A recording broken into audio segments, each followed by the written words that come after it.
अब गरीबदास जी असमंजस में पड़ गए कि भाई भगवान तो यही भगवान है, यही परमेश्वर है जो नीचे से तुझे लेकर गया था, सचमुच ये परमात्मा है। और ये काशी में परमेश्वर ने बताया कि मैं 120 वर्ष बनारस में गया था और वहाँ मैंने इस तत्व ज्ञान का प्रचार किया था।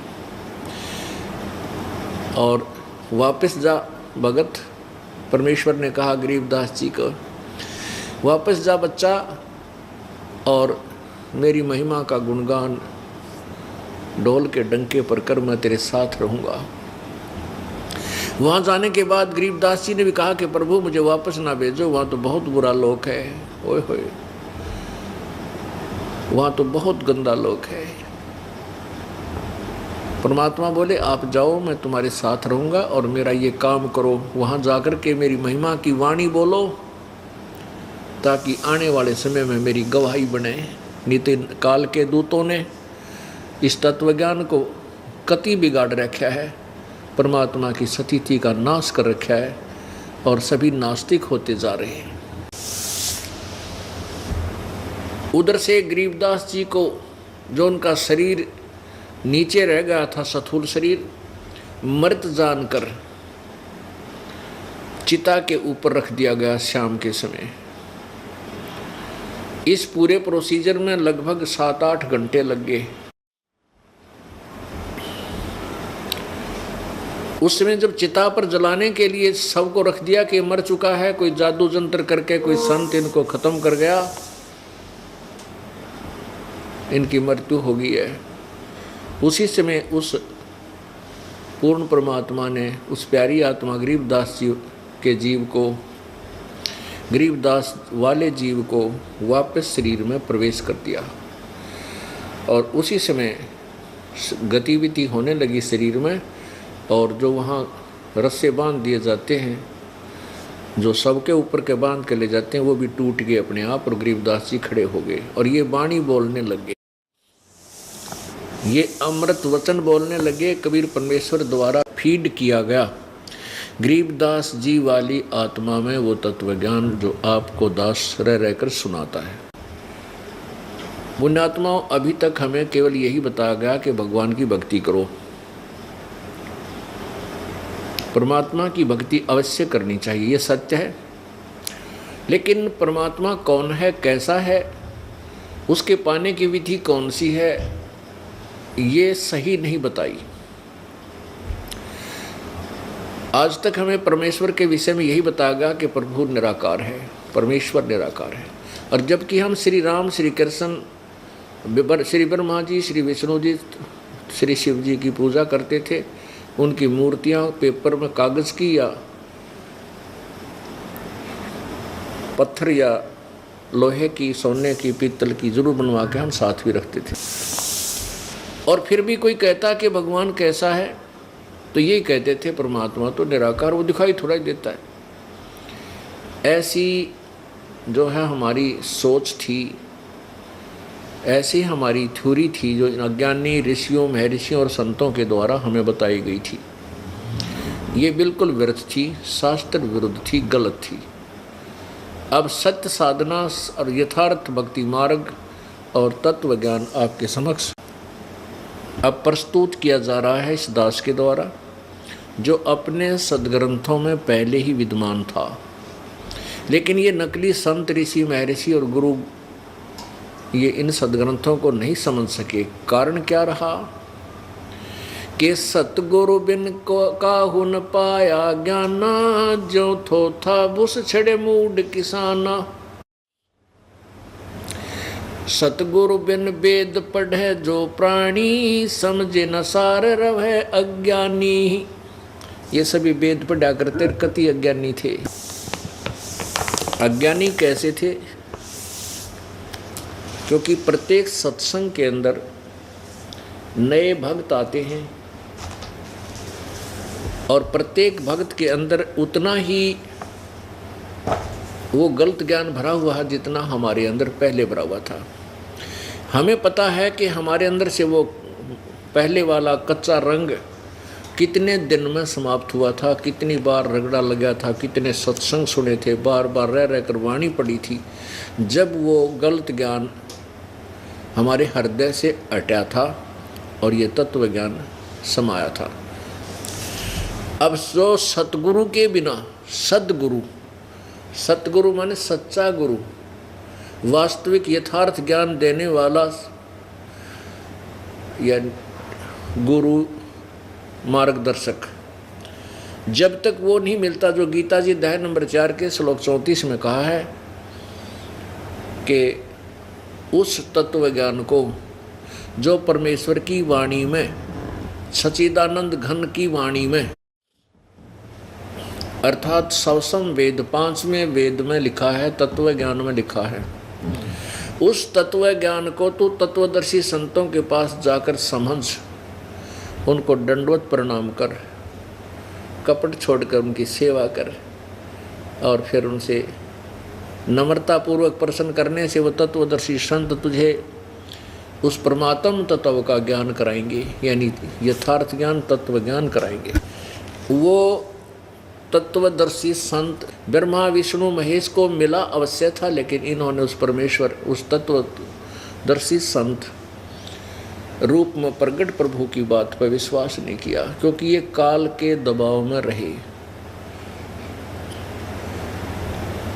तो उन्होंने उस परमेश्वर की वाणी पर विश्वास नहीं किया, उन वचनों पर विश्वास नहीं किया, क्योंकि काल भगवान ने उनको प्रेरित कर दिया कि ये सब झूठ बोल रहा है,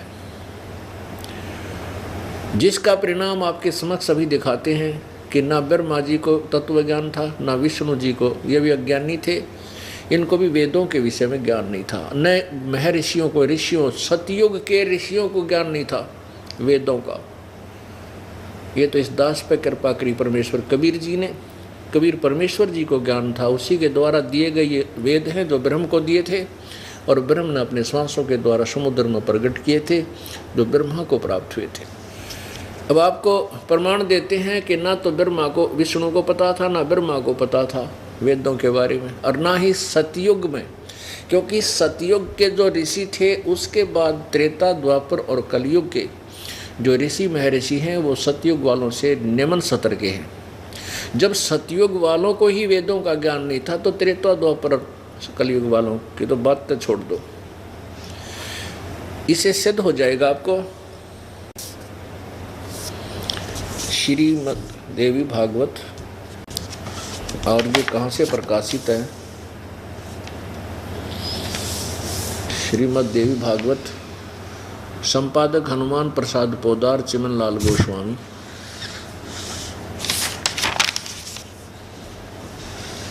प्रकाशक एवं मुद्रक गीता प्रेस गोरखपुर, गोविंद भवन कार्यालय, कोलकाता का संस्थान। इसके 414 पृष्ठ पर चलते हैं। ये देखिएगा, ये है 6ठा स्कंध, अध्याय 10 और 414 पृष्ठ, संक्षिप्त देवी भागवत। जन्मजय ने पूछा, किस युग में कैसा धर्म का स्वरूप है, इस संपूर्ण विषय को विशेष रूप से बताने की कृपा कीजिए। व्यास जी बोले, नृप शार्दुल सुनो, यहाँ से यही वार्ता ही चल रही है। राजन, यह निश्चय है कि सतयुग में ब्राह्मण वेद के पूर्ण विद्वान थे। देखो व्यास जी बता रहे हैं, जिन्होंने वेद लिखे, उनके द्वारा निरंतर भगवती जगदम्बा की आराधना होती थी। भगवती का दर्शन करने के लिए उनका मन सदा ललायित रहता था। गायत्री के ध्यान, प्राणायाम और जप में वे अपना सारा समय व्यतीत करते थे। माया बीज का जाप करना उनका प्रधान कार्य था। प्रत्येक गांव में शक्ति मंदिर का उद्घाटन हो, इस विषय की उनके मन में बड़ी उत्सुकता थी। प्राय सब लोग सत्य, दया और शौच से युक्त होकर अपना कार्य संपन्न करते थे। तत्व ज्ञान के पारगामी उन ब्राह्मणों द्वारा जो भी कर्म होता था उसमें सत्य, शौच और दया, ये तीनों गुण निहित होते थे। अब देखो, इनको तत्व ज्ञान के पारगामी विद्वान बताया। अन्यों का ये देवी की पूजा करते थे, सतयुग में ब्राह्मण लोग हैं वेद के पूर्ण विद्वान होते थे, दुर्गा की पूजा करते थे। और दुर्गा कहती है भगवान तो कोई और है, वो ब्रह्म की तरफ संकेत करते हैं। अब आपको दिखाते हैं।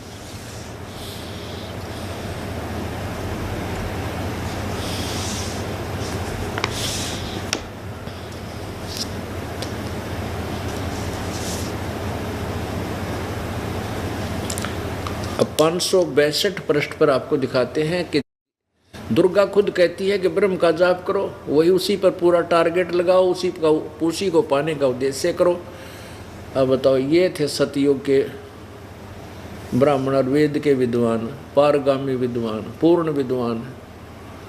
हे परमात्मा यूँ बैठा बैठ रहा था इस भक्ति मार्ग का अभी तक। ये देखो दुर्गा क्या कहती है। ये है 7वां स्कंद अध्याय 36।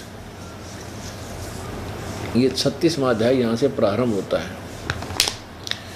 देवी द्वारा हिमालय को ज्ञानोपदेश, ब्रह्म स्वरूप का वर्णन। श्री देवी जी कहने लगी, पर्वतराज जिस प्रकार योग युक्त होकर मुझ ब्रह्म स्वरूपा देवी का ध्यान करे, यह ध्यान आसन पर भलीभांति बैठकर अहतुकी भक्ति के साथ साधना करे। यहाँ तक इसने अपने नंबर बढ़ाया कि मेरी भक्ति कर। अब यहाँ बता रही सच्चाई, उस ब्रह्म का क्या स्वरूप है यह बतलाया जाता है, जो प्रकाश रूप सबके अत्यंत समीप में स्थित हृदय रूप गुहा माने गुफा में स्थित होने के कारण गुहाचर नाम से प्रसिद्ध और महान पद अर्थात परम प्राप्य है। वह समस्त प्रजा के ज्ञान से परे है, अर्थात किसी की बुद्धि में आने वाला नहीं है। तुम जानो, उसी के बारे में लिखा है यहाँ पर। जो परम प्रकाश रूप है, जो सूक्ष्म से अत्यंत सूक्ष्म है, जिसमें संपूर्ण लोकों में निवास करने वाले प्राणी स्थित हैं, वही ये अक्षर ब्रह्म है। वही सबके प्राण है, वही सबकी वाणी है और वही सबके मन है। वह यह परम सत्य और अमृत अविनाशी तत्व है। सौम्य उस वेदने योग लक्ष्य का तुम वेदन करो, मन लगाकर उसमें तन्मय हो जाओ। यानी उस, अब देखो यह दुर्गा भी कितनी विचलित है। अब ये अक्षर ब्रह्म बोल रही है, अक्षर ब्रह्म का ध्यान करो। अक्षर माने अविनाशी, ब्रह्म माने परमात्मा। और आगे क्या कहती है कि वो ब्रह्मलोक में रहता है। ब्रह्मलोक में तो ये ब्रह्म काल रहता है। अक्षर ब्रह्म, वैसे तो अक्षर जैसे ब्रह्म, क्षर ब्रह्म, अक्षर ब्रह्म, परम अक्षर ब्रह्म, तो अक्षर ब्रह्म पर ब्रह्म की तरफ संकेत होता है। फिर भी ये उलट पुलट ज्ञान से हम सिर्फ इतना निर्णय लेना चाहते हैं कि दुर्गा तो कह रही है कि किसी और की भक्ति करो, वो भगवान है पूजा के योग्य। और वो वेद के सतयुग वाले ब्राह्मण, वेद के पूर्ण विद्वान कह रहे हैं कि वो दुर्गा की पूजा करते हैं, वो वेद के जानने वाले हैं। वेदों में कहीं नहीं लिखा है कि दुर्गा की पूजा करो। केवल एक परमात्मा की उपासना के लिए ही टारगेट है। लेकिन इतना अवश्य है कि जैसे ब्रह्म की साधना, वो कहता है मेरी साधना करनी है तो इसका ये नाम है और इसकी उपलब्धि जन्म और मृत्यु सदा बनी रहेगी, लेकिन ब्रह्मलोक प्राप्त हो जाएगा। और ब्रह्मलोक, गीता जी अध्याय नंबर 8 के श्लोक 16 में लिखा है कि ब्रह्मलोक पर्यंत भी सभी प्राणी वहाँ गए, वो भी वापस आते और सब प्रलय के माही विनाश होता है। केवल उस परमेश्वर, कबीर परमेश्वर पूर्ण ब्रह्म को प्राप्त प्राणी कभी जन्म मृत्यु में नहीं आते। वो परम अक्षर ब्रह्म है, जो गीता जी अध्याय नंबर 8 के श्लोक नंबर 1 और 3 में जिसके विषय में, और फिर 8 से 10 श्लोक में, और 18 से लेकर 20 श्लोक 21 श्लोक में 8वें अध्याय में, और 18वें अध्याय के 62वें श्लोक में, 18वें अध्याय के 46वें श्लोक में, 18वें अध्याय के 64 और 66वें श्लोक में स्पष्ट किया हुआ। और भी बहुत से श्लोक हैं जिनमें उस पूर्ण परमात्मा के विषय में कहा गया है। अब देखो, अब दुर्गा बता रही है सौम्य उपनिष्ठ उसी वेदन करो, यानी उस वेदने योग्य लक्ष्य का तुम वेदन करो, अर्थात उस पूर्ण उस परमात्मा की और भगवान बता रही है, उसकी भक्ति करो। सौम्य उपनिषद में कथित महान अस्त्र रूप धनुष लेकर उस पर उपासना द्वारा तीक्ष्ण किया हुआ बाण संधान करो, फिर भावानुगत चित्त के द्वारा उस बाण को खींचकर उस अक्षर रूप ब्रह्म को ही लक्ष्य बनाकर वेदन करो। परमण ये ओम धनुष है, ये उपमा अलंकार है। यहाँ ओम धनुष मीन ओम तो मंत्र है उस ब्रह्म का, और जीवात्मा बाण है, और ब्रह्म को उसका लक्ष्य कहा जाता है। कहते हैं जीवात्मा ने ओम का जाप करके ब्रह्म की प्राप्ति करनी चाहिए, इति सिद्धम, इसका अर्थ सीधा सही हो। और ये ब्रह्म कहाँ रहता है? ये 563 पृष्ठ पे, ये आपने 562 पृष्ठ से शुरू किया था, 7वां स्कंध है, 36वां अध्याय है। अब 63 पे लिखा है कि वह सबका आत्मा ब्रह्मलोक रूप दिव्य आकाश में स्थित है, यानी एक देशीय है, एक स्थान पर सतलोक में रहता है। अब आलिया ओढ़ इन सतयुग के वेदों के विद्वानों का, ये किसे विद्वान थे, इन्हें बैठा दिया सारे ज्ञान का, परमात्मा से विमुख कर दिया सारे प्राणियों को, और आन उपासना पर आरूढ़ करके ये मानव समाज को पतन की तरफ धकेल दिया। अब श्री विष्णु जी में कितना ज्ञान था, वो भी ये कह रहे हैं इन्हीं के द्वारा भ्रमित किए हुए, कहते मैं दुर्गा से ऊपर को देव भगवान ना मानता, मेरे विचार में तो यह सुप्रीम पावर है, और दुर्गा कह रही है वो भगवान तो कोई और है, उसकी पूजा करो। अब प्रसंग ये चल रहा है, सतगुरु बिन वेद पढ़े जो प्राणी, समझे न सार रहे अज्ञानी। ब्रह्मा विष्णु महेश अज्ञानी थे, वेदों का ज्ञान नहीं था। और सतयुग के जो ब्राह्मण अज्ञानी थे, तो कलयुग और त्रेता वाले इन महर्षि जैसे का कहाँ ठिकाना था। ये तक कति ABC भी ना जानते थे भक्ति की, और इनकी महिमा इतनी तूती बोलगी सुनी सुनाई दंत कथाओं से। परमात्मा इसीलिए कहते हैं कि पाखंडी की पूजा जग में संत न कहें लबाड़, और अज्ञानियों को प्रेम विवेकी और ज्ञानी को मूड गंवार।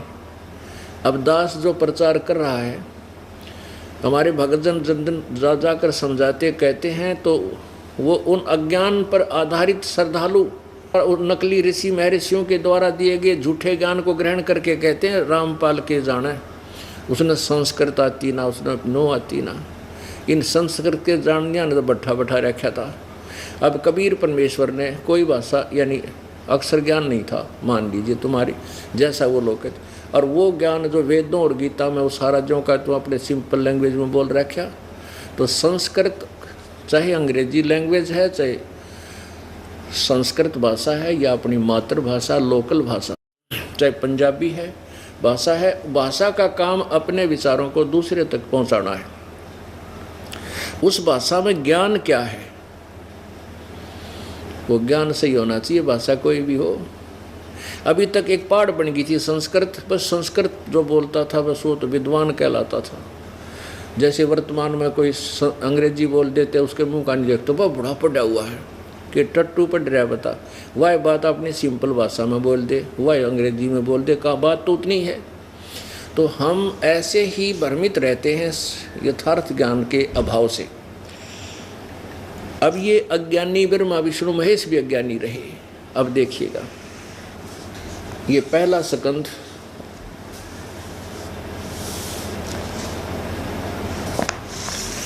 और प्रश्न नंबर 28, ये प्रश्न नंबर 28 और यहाँ से शुरू होता है।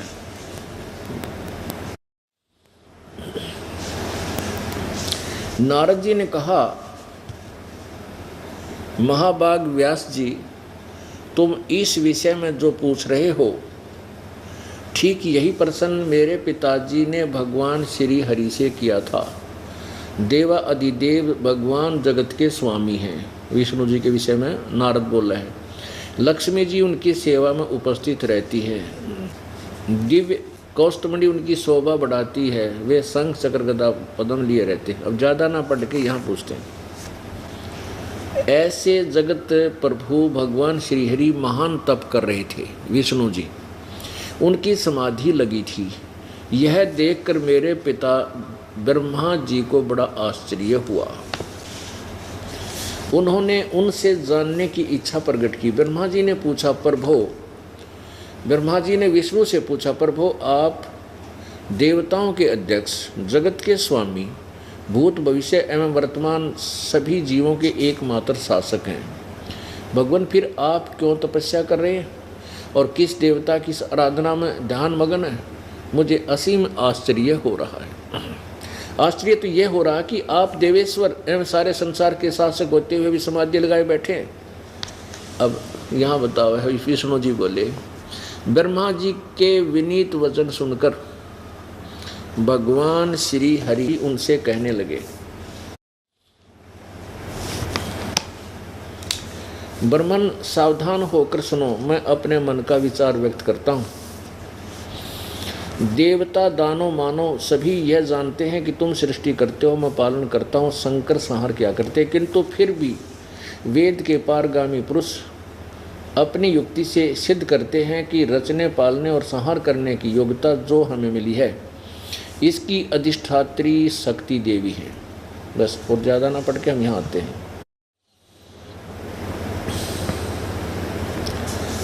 क्या बताते हैं कि यह निश्चित बात है कि उस शक्ति के अधीन होकर ही मैं इस शेष नाग के सैया पर सोता हूँ और सृष्टि करने का अवसर आते ही जाग जाता हूँ। मैं सदा तप करने में लगा रहता हूँ। इस शक्ति के शासन से कभी मुक्त नहीं रहता। कभी अवसर मिला तो लक्ष्मी के साथ सुखपूर्वक समय बिताने का सौभाग्य प्राप्त होता है। मैं कभी तो दानों के साथ युद्ध करता रहता हूँ। अखिल जगत को भय पहुँचाने वाले दैत्यों के विकराल शरीरों को शांत करना मेरा परम कर्तव्य हो जाता है। आगे देखो, ये 29 पृष्ठ पढ़ा जा रहा है 29। मुझे सब प्रकार से शक्ति के अधीन होकर रहना पड़ता है। दुर्गा के मैं अधीन रहता हूँ। ये हमारी स्वामिन है। उन्हीं भगवती शक्ति का मैं निरंतर ध्यान किया करता हूँ। ब्रह्मा जी, मेरी जानकारी में इन भगवती शक्ति से बढ़कर दूसरा कोई देवता नहीं। ले भाई, ये आलिया ओढ़ हमारे भगवान के ज्ञान का। ये कह रहे हैं, भगवान विष्णु जी कह रहे हैं कि मुझे मेरे विचार में जो मेरी जानकारी है, जहाँ तक मैं निर्णय पर पहुँचा हूँ कि इस दुर्गा से ऊपर कोई भगवान नहीं है। और दुर्गा कह रही है 562 पृष्ठ पर इसी देवी भागवत के। अभी आपने पढ़ा, फिर पढ़िए। 7वां स्कंद अध्याय 36 पृष्ठ 562। देवी कहने लगी, पर्वतराज, उस ब्रह्म का क्या स्वरूप है यह बतलाया जाता है, जो प्रकाश रूप सबके अत्यंत समीप हृदय रूप गुहा में स्थित होने के कारण गुहाचर नाम से प्रसिद्ध आदि वो परम प्राप्य है। वह समस्त प्रजा के ज्ञान से परे है और अर्थात किसी की बुद्धि में आने वाला नहीं है, ऐसा तुम जानो।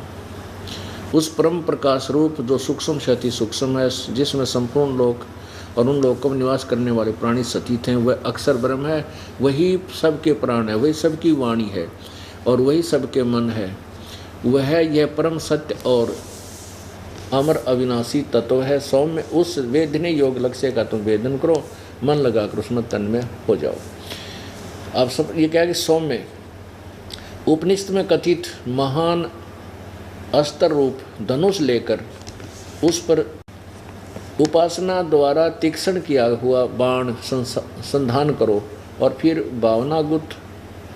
भावानुगुत चित्त के द्वारा उस बाण को खींचकर उस अक्षर रूप ब्रह्म को ही लक्ष्य बनाकर वेदन करो। परवण धनुष है, यानी ओम उसका नाम है, मंत्र जाप है और जीवात्मा करने उसका स्मरण करना चाहिए और ब्रह्म को उसका लक्ष्य कहा जाता है। और वो कहाँ रहता है? वह यह सब का आत्मा ब्रह्मलोक रूप दिव्य आकाश में स्थित है। अब क्या बताया है? श्री विष्णु जी तो कह रहे हैं कि मैं दुर्गा तो ऊपर कोई भगवान नहीं मानता, मैं ईश्वर की पूजा करता हूँ, घोर तप करता हूँ और तप करके फिर राक्षसों को मारता हूँ। ये काल का भयंकर जाल है पुण्यात्माओं। तप से सिद्धि आती है। और सिद्धि से फिर ये काल प्रेरित करता है, अपने रिमोट से इनको कंट्रोल करता है और फिर ये इसे विष्णु जी से राक्षसों को मरवाता है। और फिर यहाँ पर एक नियम है कि जैसे कर्म करेगा दोनों भोगने होंगे। अब जब तक इन विष्णु जी, सतगुण विष्णु जी का पूर्व जन्म का पुण्य चलेगा, ये इस पद पर रहेगा और इस जीवन में जितने पाप और पुण्य करेगा दोनों गुड और बैड अकाउंट में लिखे जाएंगे और फिर इसको दोनों भोगने पड़ेंगे। ये 84 लाख योनियों में चला जाएगा। नई पुण्यात्मा को ये सद्गुण युक्त करके और विष्णु पद पर बैठा देगा, अपनी दुर्गा से पैदा करके, अपने पति पत्नी व्यवहार से एक और पुत्र उत्पन्न करके उसको विष्णु पद पर रख देगा और ये वर्तमान का विष्णु 84 लाख योनियों में जीव रूप में हो जाएगा। अब ये है वो तत्वज्ञान जो कबीर परमात्मा 600 साल पहले बताया करते हमारे को, और इन अज्ञानी ऋषियों में ऋषियों नाड़ियों ने इस तत्वज्ञान को जनसाधारण तक पहुंचने नहीं दिया। अब भी इनका यही प्रयत्न है। अब क्रोथा कांड यही कारण था क्रोथा कांड का। अब इनकी पोल खुल गई, जो डुप्लीकेट माल बेचे थे, सदग्रंथों का वेदों का नाम लेकर सत्यार प्रकाश में कोरा गोबर भर रखा, शास्त्र वेदों के विरुद्ध व्याख्या भर रखी। अब उसकी पोल खुल गई तो इन्होंने राजा और प्रजा को भ्रमित करके इस दास के दुश्मन बनाने की चेष्टा की। लेकिन अब पढ़ा लिखा शिक्षित समाज है, अब इनकी दाल नहीं गलेगी चाहे कितना शर पटक लियो। आखिर में इनकी दुर्गति होगी और फिट्टे मुँह करेगा भगवान, इनको वो सजा देगा, दुनिया देखेगी खड़ी खड़ी।